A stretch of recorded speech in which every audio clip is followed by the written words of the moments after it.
organizátor, povedzte nám, aké sú finančné podmienky v vašom Dome kultúry. Podmienky sú v tomto momente veľmi dobré. Oveľa lepšie ako posledných 5 rokov, ako bolo. Tohto roku konečne sme napríklad okalili náš Dom kultúry. Nie sme všetky múry, no ale ide to jeden po jeden, aj to nám veľmi dobre ide. Napríklad posledných 5 rokov sme neokalili nič. Máme zavedenú novú elektriku, máme žiarovku teraz v každej miestnosti, a máme novú kuchyňu, takže môžeme si tam aj uvariť aj čaj, čo sme doteraz naozaj nemohli. Aj chladničku nám dali jednu, teraz môžeme si tam rozchladiť nejaké nápoje, hlavne šťavu aj takú niečo. Aj zaviedli sme vodu, takže máme nové WC a funguje všetko je čistvo. Vylepili sme... Voda sa zmrzla, popukali cievy. Dobre, vyriešime to později. Čo ty raz, aké cievy? Pustíš. No, samozrejme, zjavujú sa aj určité asi problémy, no ale my to... Verím, že zvládzeme takýmto tempom, že to pôjde najlepšie. Rozhodli sme sa napríklad, že položíme aj nový parket do hľadiska, viete, to bude niečo, nevieme teraz, či to bude na rok, možno aj nepoložíme celý hneď, možno položíme aspoň, viete, 5 kvadrátov a po 5, do 2025, ja verím, že položíme všetko. Prosím vás, povedzte nám, ako stojíte s donáciami. A tu stojíme ešte lepšie. Hlavne počuli ľudia za nás, že robíme niečo, my sme sa pripojili na internet, takže dostali sme aj krumple, tak teraz môžeme variť. Nemusíme z domu nosiť, ako čo sme doteraz museli, napríklad, keď prídu nejakí hostia, aj čo ja viem. A potom napríklad dostali sme novú pec. Nedostali sme ešte drevo, ale ja verím, že to zariadíme nejak. Dobre, ešte šťastie, že nie je taká veľká zima, no po novom roku hlásajú, že bude chladnejšie, ale do nového roku hádam, len zbavíme niekde aj drevo alebo uhlie, čo ja viem. Ale hlavne pec máme, novú pec. Nemáme každej miestnosti, ale napríklad prezliekárne máme, tam je najdôležitejšia, viete, vie byť zima, keď sa ľudia tam prezliekajú. A tak, to hľadisku, čo ja viem,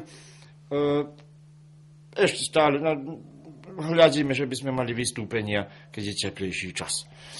A čo sa týka peňazí, teraz tohto roku nám môžem povedať, že nám dosť peňazí prehadzujú aj po krajine, aj z republiky, aj sme hlavne v veľmi dobrom stave, takže môžeme sa púšťať do veľkých projektov.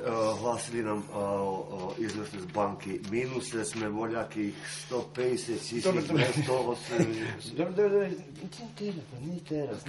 Choď tam prístav šupu, máme sa teraz. Dobre, niekedy, viete, my musíme robiť veľké projekty, aby nás ľudia hľadili, tak niekedy sa stane, že máme problémy s tými financiami, ale viete, my to potom pokrývame na rôzne spôsoby. Viete, vynachádzame ešte nikdy sme nemali až také problémy, že sme napríklad nemohli vrátiť nejaký dlh, no ale to sú také drobnejšie dlžoby, to nie je tak niečo zvláštne, čo my nemôžeme vyriešiť našou robotou. Hlavne chodia ľudia. Nemôžem povedať, že nechodia ľudia aj do divadla, aj keď máme nejaké programy, čo ja viem, folklórne.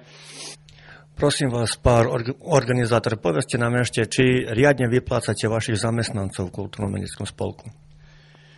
Či riadne vyplácame zamestnancov v Kultúrno-umeleckom spolku. Riadne, nikto sa nemôže požalovať, nemôže povedať. Ešte nám povedzte, aké všetko odbočky u vás v Kultúrno-umeleckém spolku existujú.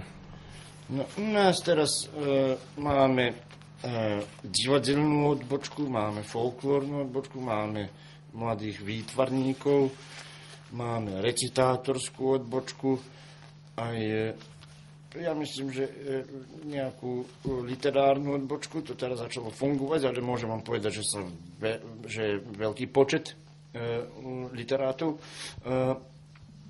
Napríklad momentálne veľmi dobro funguje folklór, máme naozaj veľké číslo členov a aj veľmi dobre funguje divadlo. Tak divadelníci... Šefe, divadelníci odišli, ja čakajući už hodinu, nikto ťa pozbierali sa a odišli.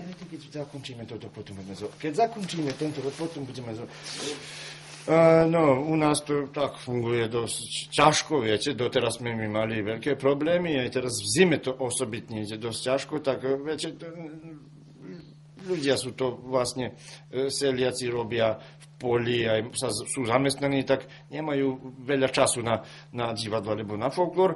Tak máme určité si problémy, ale vždy to zvládzeme na jeden taký ľudský spôsob. Vždy sa dá dohodnúť. Napríklad nemôžeme mať proby 3 raz, 4 raz do týždňa, spravíme ju raz alebo 2 raz, ale vždy stačíme odísť na nejaký festival, alebo už čo ide k tomu. Nie.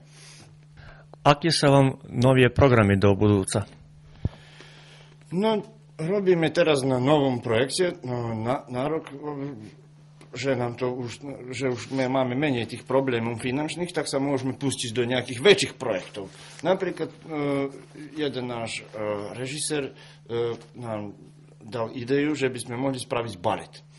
No, samozrejme, bude to možno nejaký menší balet, no ale ja verím, že usporiadame s nejakým orchestrom nejakú spoluprácu, tak ja verím, že sa my do toho môžeme veľmi dobre pustiť a že máme dobrú kapacitu a ochotných ľudí, ktorí budú robiť okolo toho. Možno nebudú všetci ľudia, naši dedinčania v tom, no ale viete, to bude niečo zvláštne naše deti nikdy ešte nevedia, čo je balet. Takže za počiatok ja myslím, že to pre nás je ten veľmi, veľmi, veľmi dobrý projekt. Na záver nám ešte povedzte, ako si financujete cestovania. Cestujeme napríklad, vždy cestujeme autobusom a tu veľmi dobre fungujeme napríklad s nejakými agenciami, ktoré sa bavia tou robotou. Autobusy, niekedy potrebujeme aj kamion. Teraz momentálne ideme autobusom, cestujeme niekde poza Nový Sad. Ще огласили от автобуса, що не достали пенезе, то не буде нас môcť voziť. Prečo nedostali peniaze? Ako nedostali peniaze? Kde sú peniaze? Odešli za bagер, čo kopali jazero, to je za balet. Pa to ne pomena auta, pa čo je problém u nekih, zapali mi auto, zapališ ti auto, a vezneme si zahorivo i dobre, no čo, nemyslím naveky aj autobusom ísť, no.